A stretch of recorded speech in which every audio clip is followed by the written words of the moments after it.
Salam dostlar, bugün yeni bir konseptlə qarşınızdayım. Bu konsept 8 filosof seçmişəm və süni intellektə sual verəcəm ki, həmin filosoflar 21-ci əsrdə, yəni bu gün yaşasaydı nə cür fəlsəfi fikirlər ortaya qoyardı və yaxud da fokus nöqtələri, yəni mövzuları nə olardı? Gəlin elə isə birinci filosofdan başlayaq. Birinci filosofumuz Platondur, Yunan filosofu. Görək süni intellektə görə Platon 21-ci əsrdə yaşasaydı nələr yazardı? Deməli, süni intellektə görə yeni mağara, ekranlar və alqoritmlar olaraq əvəzlənərdi.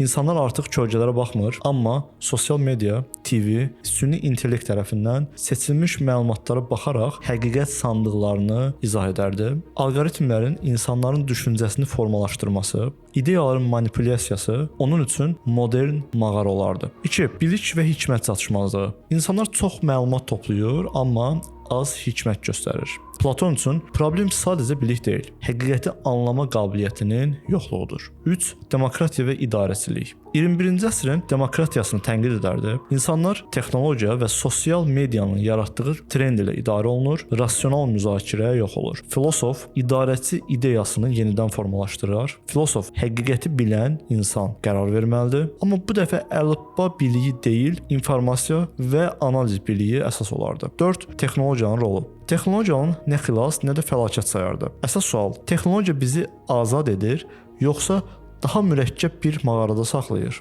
İnsan ruhunun vəziyyəti texnologiya ilə əlaqəli olur. Qarışıq ruh, alqoritmik manipulyasiya, nizamlı ruh, texnologiya ilə daha çox nizam. Həmçinin Platona görə etik və sosial məsuliyyət, sosial media, informasiya bolluğu və qlobal əlaqələr fonunda insanların etik məsuliyyətinin azalması onun üçün əsas problem olardı. Yazıları buna yönələrdi. Görünən reallıqla əsl reallığı qarışdırmaq azad iradəyə təhlükə yaradır. Bu süni intellektin Platon haqqında düşüncələri idi. İndi isə keçək ikinci filosofumuza. İkinci filosofumuz Friedrich Nietzschedir. Görək süni intellektə görə Friedrich Nietzsche 21-ci əsrdə yaşasaydı nələri yazardı?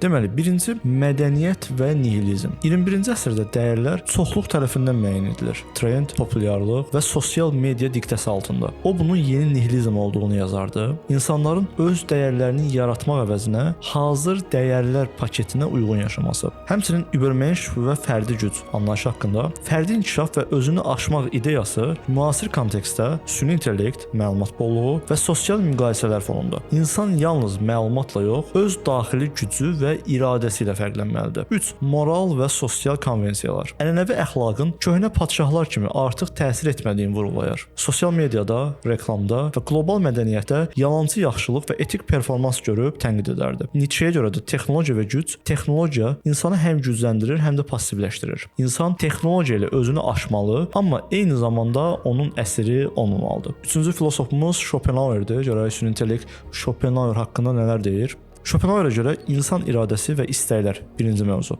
21-ci əsrdə insanlar məlumat və texnologiya bolluğu ilə sonsuz arzu içindədirlər. Sosial media, reklam, texnologiya insanın istəklərini artırır, amma məmnuniyyət gətirmir. Schopenhauer üçün əsas problem dəyişməzdir. İnsan daim istək içindədir, amma bu onu xoşbəxt etmir. Səbəb, nəticə və əzab. Modern həyat sürətli və rəqabətlidir. İnsanlar daim gərginlik və stres içindədirlər. 21-ci əsr Schopenhauer üçün qlobal əzabın dövrü olardı. Pandemiyalar, iqlim böhranı, sosial müqayisə, məlumat bombardmanı. 3. Sənət və estetik quruluş. 21-ci əsrdə estetika və sənət hələ də iradədən qurtulma vasitəsi ola bilər Schopenhauerə görə. Filmlər, virtual reallıq, musiqi və vizual sənət insanı istəklərdən uzaqlaşdıran bir təcrübə təqdim edərdi. Münasibətlər və empatiya. İnsanlar daha çox özünü mərkəzə qoyur, sosial media və fərdi maraqlar artır. Schopenhauer həm də bunu yazardı. Empatiya və başqalarının əzabını anlamaq, iradənin sərhədlərini görmək müasir etik zərurətdir. Həmçinin 21-ci əsrdə minimalist həyat, diqqətli yaşamaq və məlumatın çoxluğundan uzaqlaşmaq üçün müasir asketizm nümunəsi olardı. Sıradakı filosofumuz, bu 4-cü filosofumuz olur, Baruch Spinozadır. Görək Spinoza 21-ci əsrdə yaşasaydı fokus nöqtələri və yazacağı mövzular nə olardı?